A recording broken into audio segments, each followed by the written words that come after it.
8월 17일 뉴스파인드 진행을 맡은 앵커 김종원입니다. 구독자 여러분들 지난 한 주간 잘 지내셨습니까? 저도 지난주 휴가 다녀왔는데요. 요즘 코로나가 기승을 부리고 있어서 집에만 있었습니다. 그런데 최근 들어 지금 보면 또 이 야당이 한동안 잘 나가는 듯 싶다 지금 한참 분열 조짐을 보이고 있습니다. 그래서 제가 이번 주 고려 뉴스는요. 윤석열 금방 정리된다 이런 내용입니다. 이게 어떤 내용일까요? 윤석열 이 야당 유력 대선 후보죠. 지금 뭐 윤석열 대선 후보가 정리되면 야권에서 사실 뭐 오늘 홍준표 후보가 대선 출마 선언을 했지만 아직까지 지지율이 많이 떨어집니다. 그럼 먼저 홍준표 오늘 그 후보 요점을 좀 짚어보도록 하겠습니다. 무결점 후보만이 야권 승리 쟁취한다. 이런 내용을 말한 게 저는 그런 것 같습니다. 뭐 사실 다 결점이 있죠. 지금 뭐 야권에서 대표적으로 지금 윤석열 후보가 뭐 앞서 말했지만 부인 뭐 지금 네거티브 공방 이런 것들이 많습니다. 뭐 장모 관련 네거티브 이슈도 있고 여권에서도 이재명 지사 보면 배우 김부선 씨 스캔들도 있죠. 뭐 형수 욕설 논란. 뭐 이낙연 후보도 지금 자기 뭐 당 사무실에서 뭐 지원 불법 지원 받았다는 논란 등 뭐 이런 것들이 있는데 홍준표 후보는 자신은 결점이 없다 이걸 강조하고 싶은 것 같습니다. 무결점 후보 사실 뭐 무결점 사람이 무결점이 있겠냐마는 본인은 이 점을 좀 강조한 것 같습니다. 이제 후보들이 능력 부족하고 이 검증 과정에서 예전에도 대표적으로 이해창 후보 때 그 사건이 있었죠. 아들 군대 면제 논란으로 이런 부분들을 좀 짚고 넘어가는 것 같습니다. 근데 저는 홍준표 후보가 오늘 대선 출마 선언문 전문 저도 너무 길어서 이걸 솔직히 뭐 오늘 나온 거라 뭐 외울 수도 없습니다. 근데 저는 그래도 좀 구체적인 자기의 소신을 밝히는 부분에 있어서는 아무래도 경남도지사를 지내고 다선 의원이고 5선까지 하셨죠. 하고 하다 보니까 이런 부분에서는 좀 칭찬해 드릴 부분이 있지 않나 싶습니다. 저는 사실은 누구를 편들거나 그렇다고 뭐 어느 쪽을 뭐 갈라서거나 이런 마음은 전혀 없다는 거 몇 번 뭐 방송 보셨으니까 아시겠지만 그리고 지금 뭐 홍준표 후보는 사실은 이런 가벼운 발언이 좀 논란이 된 적이 많죠. 저도 그 부분에 대해서는 말을 좀 언행을 상가할 부분은 상가하고 고급스러운 단어를 좀 구사하고 이러면 좋겠다 싶은데 그 부분이 약간 아쉽긴 합니다. 근데 하지만 지금 오늘 보면 제가 몇 가지 짚어서 좀 읽어 드려보겠습니다. 첫째, 정치행정을 선진국 수준으로 끌어올리겠다. 현행 87년 헌법은 지금 뭐 중진국 시대의 낡은 틀이다. 이것도 뭐 맞는 것 같습니다. 그래서 뭐 여러 가지 국가 채무 천조 재정 파탄 상태를 균형 있는 재정으로 안정화시키겠다. 뭐 이런 부분들 너무 좀 거시적이긴 하죠. 둘째, 자유주의 시장경제를 천명하겠다. 있는데 저는 좀 구체적인 부분들을 짚어보겠습니다. 셋째, 최고의 복지는 일자리 창출이다. 세금 나눠먹기인 공무원과 공공부문 일자리가 아니라 민간 일자리 창출이 우선이다.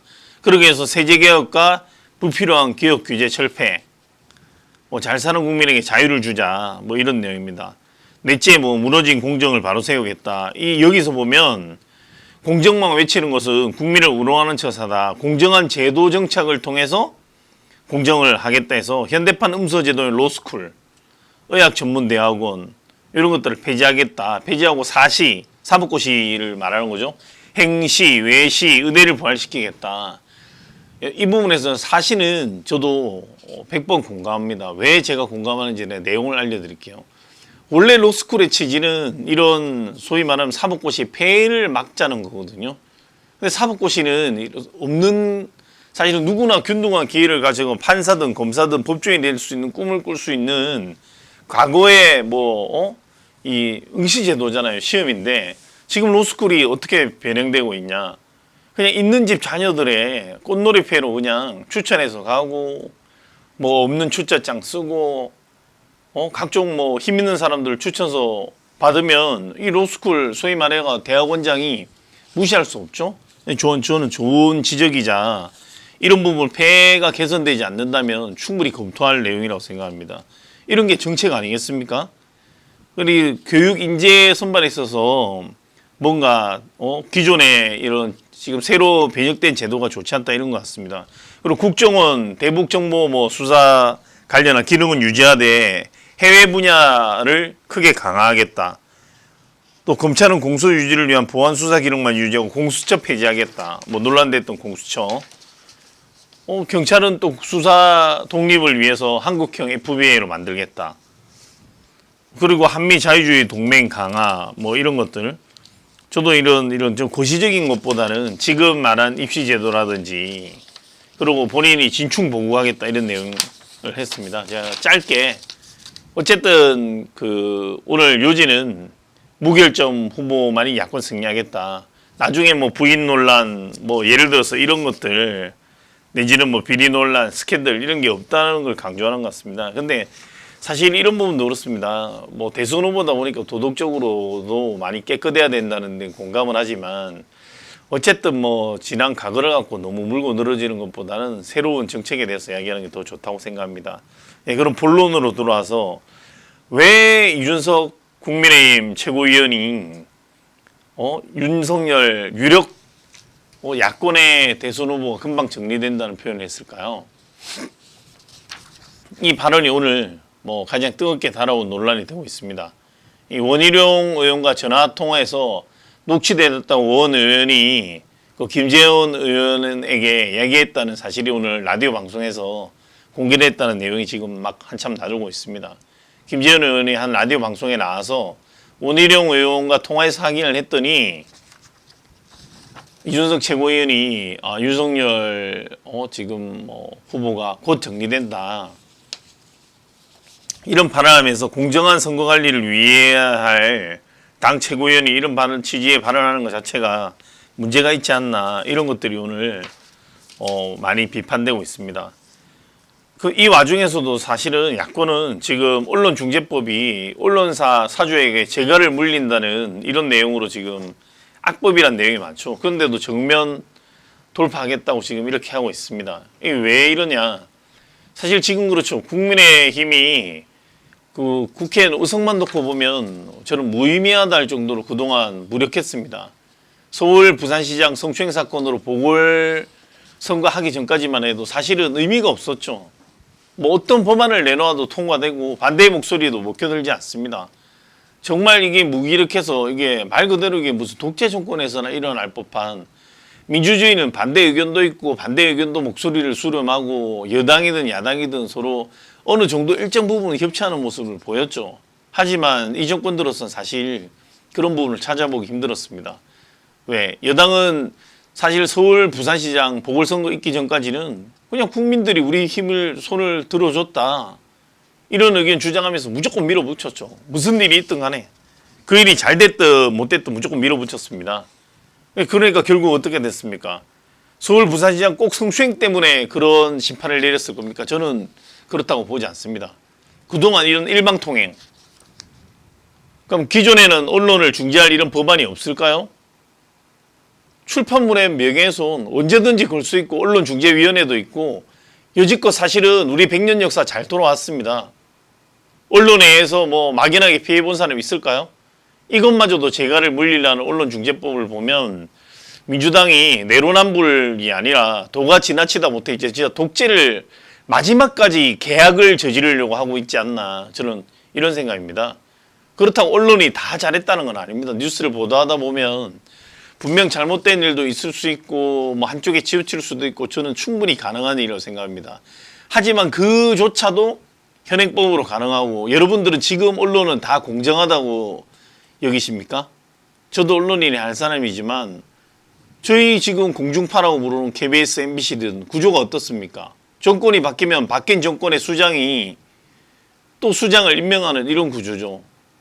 그냥 말 그대로 탑다운 방식입니다. 누군가 내 사람을 갖다 꽂으면 언론을 통제하려 들고 각종 규제하려고 얼마든지 입김이 작용할 수 있다는 거죠. 뭐 누구나 이게 부정 못할 겁니다. 사실은. 이것 때문에 언론 노조가 들고 일어나고 뭐 이런 것들이 있지 않을까요? 근데 이 언론중재법은 어떻습니까?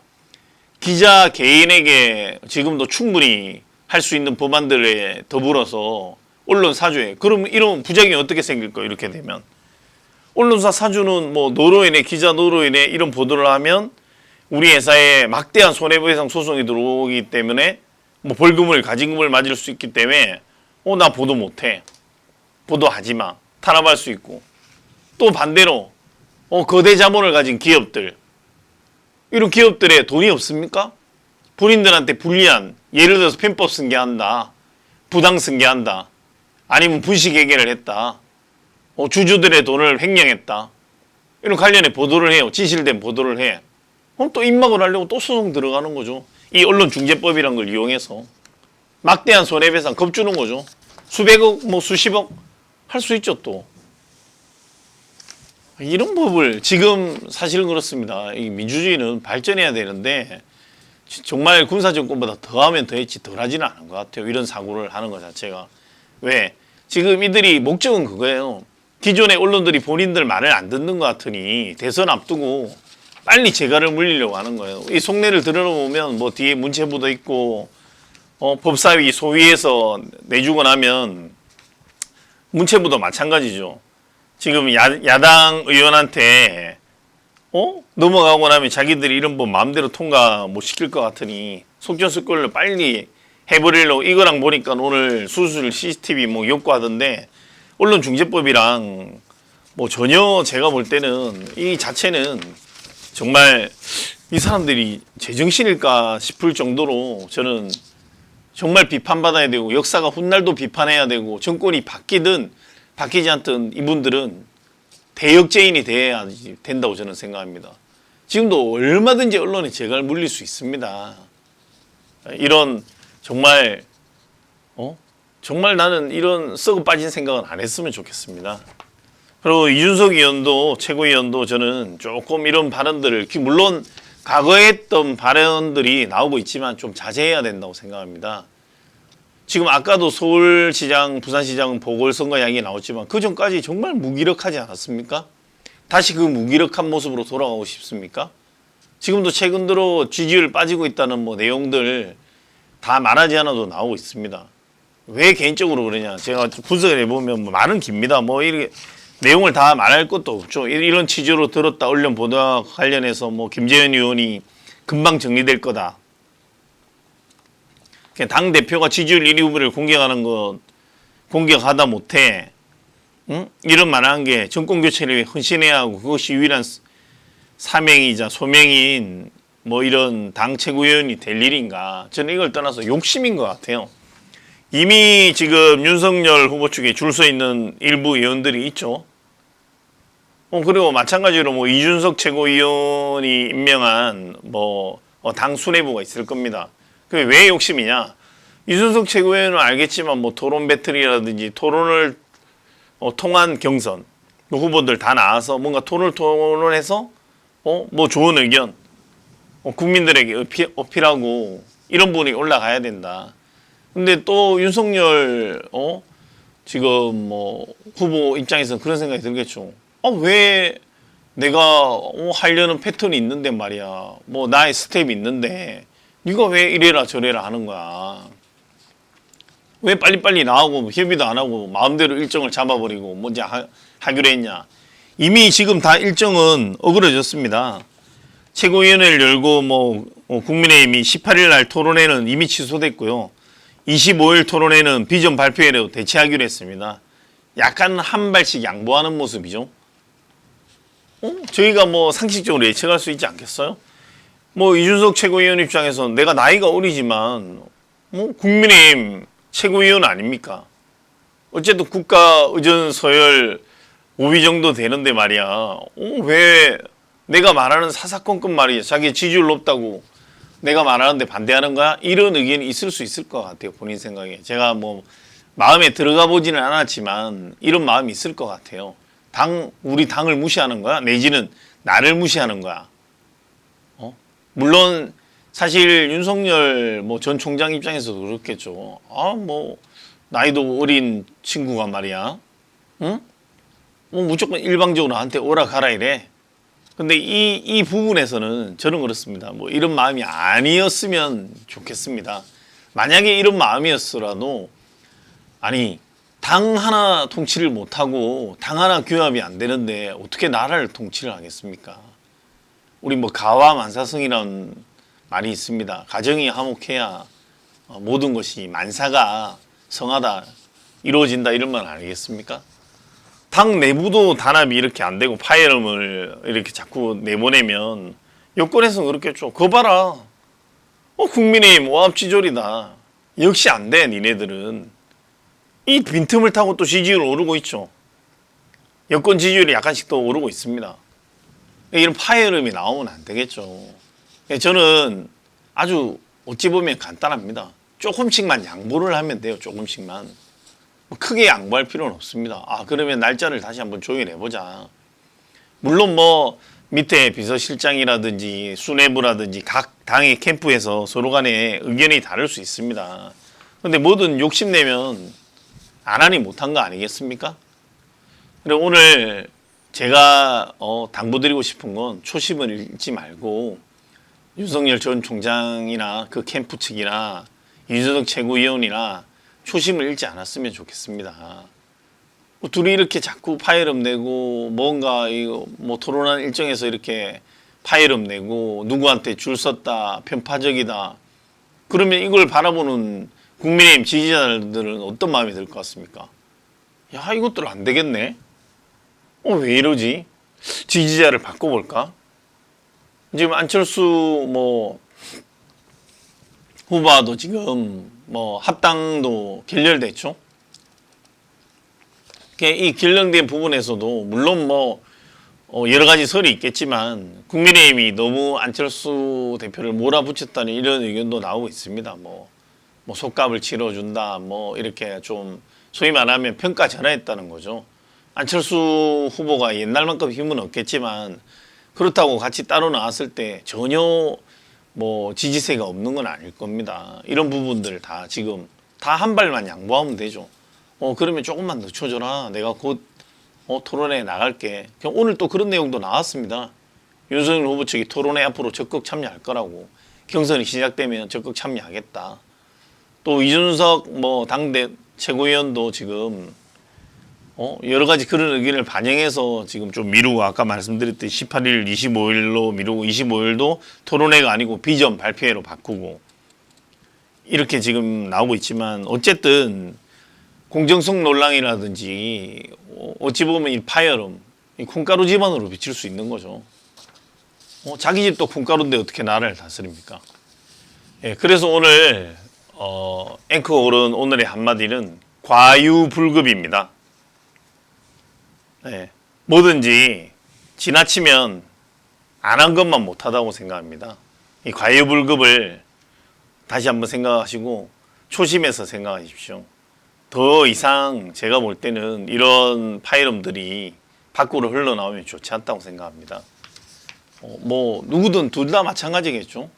그리고 그 캠프 측에서도 자꾸 조장하면 안 됩니다. 언론에서 뭐 이렇게 누가 나와서 흘렸다 저랬다 그 다 싸우는 모습이죠. 지금 국민의힘이 싸울 여력이 어디 있습니까 지금. 아까도 말했지만 이런 언론중재법이라든지 이런 게 지금 통과되고 되려고 지금 사실상 뭐 의석으로 주지도 못하지만 여론 형성도 전혀 못하죠. 관심도 없죠. 자기들 밥그릇 싸움 한다고. 언론이 어떻게 되든 밥그릇 싸움 한다고 관심이 없는 거예요. 언론이 없으면 지금 만약에 언론이 없었으면 지금 국민의힘이 목소리나 낼 수 있었을까요? 저는 그렇지 않다고 생각합니다. 이런 부분 더 명심해서 다시 한번 좀 파열음을 정리하고 서로 의견을 모을 수 있는 좀 그런 자세를 가졌으면 하겠습니다. 네, 다음 주 목요일 날 찾아뵙겠습니다. 시청해주신 시청자 여러분 감사합니다.